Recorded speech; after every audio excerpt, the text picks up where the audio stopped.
എങ്ങനെ Oreo biscuit കൊണ്ട് cake ഉണ്ടാക്കാം എന്നുള്ള വീഡിയോ അല്ല കേട്ടത്.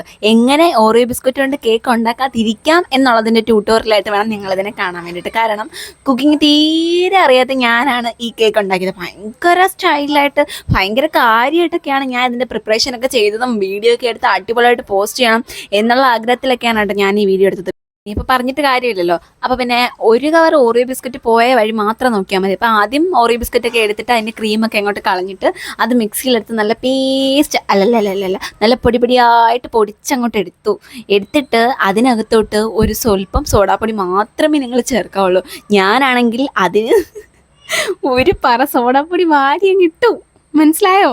അതാണ് എനിക്ക് പറ്റിയ പ്രശ്നം. അത്രയും സോഡാപ്പൊടി ഇടാൻ പാടില്ലായിരുന്നു. എന്നിട്ട് നമ്മൾ മാറ്റി അതിന് നടുക്കുന്നെടുത്ത് വെച്ചാൽ ആ വൈറ്റ് ക്രീമും പ്ലസ് മിൽക്കും കൂടെ ചേർത്തിട്ട് നല്ലപോലെ ബ്ലെൻഡ് ചെയ്തെടുക്കുക കേട്ടോ. ബ്ലെൻഡ് ചെയ്തെടുത്തിട്ട് ഏകദേശം ഒരു റിബൺ കൺസിസ്റ്റൻസി ഒക്കെ ആവുന്ന സമയത്ത് നമ്മളിത് എന്ത് ചെയ്യണം, നമ്മൾ നല്ലപോലെ ഇത് ബേക്ക് ചെയ്തെടുക്കണം കേട്ടോ. അങ്ങനെ ബേക്ക് ചെയ്തെടുക്കുമ്പോൾ നമുക്ക് നല്ലൊരു കേക്ക് കിട്ടും. പക്ഷെ എനിക്ക് കിട്ടിയത് നിങ്ങൾ കാണണ്ടേ? ഏകദേശം വേണ്ടി ഈ സാധനമായിരുന്നു എനിക്ക് കിട്ടിയത്. ടേസ്റ്റെങ്കിലും കൊള്ളായിരുന്നെങ്കിൽ ഞാൻ തിന്നേനെ കേട്ടോ. പക്ഷെ വായിൽ വെക്കാൻ പറ്റുന്നില്ലായിരുന്നു. സോഡാപ്പൊടി കൂടിയിട്ട് അമ്മാതിരി കയ്പായതോടെ, കയ്പെന്ന് പറഞ്ഞാൽ കയ്പിൻ്റെ അങ്ങേ അറ്റത്തെ കയ്പ്.